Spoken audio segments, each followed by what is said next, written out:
Praise lord. దేవునికి మహిమ కలిగినట్లుగా దేవుడు అంటాడు, ప్రార్థన మనలను దేవునితో కలుపుతుంది.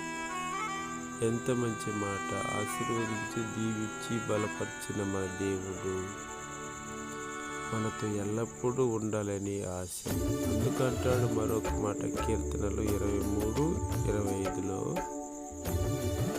నీవు నాకుండగా ఈ లోకములో ఏది కూడా నాకు అక్కర్లేదు, నేను ఆశించను.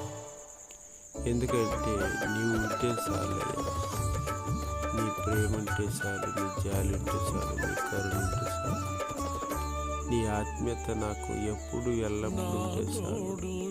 నీ కీర్తనకారుడు చెప్పిన ప్రతి ఒక్క మాటను మనం కూడా జ్ఞాపకం చేసుకుని ఆయన ప్రేమలో సాగుపోటకు దేవుడు ఆశీర్వదించిన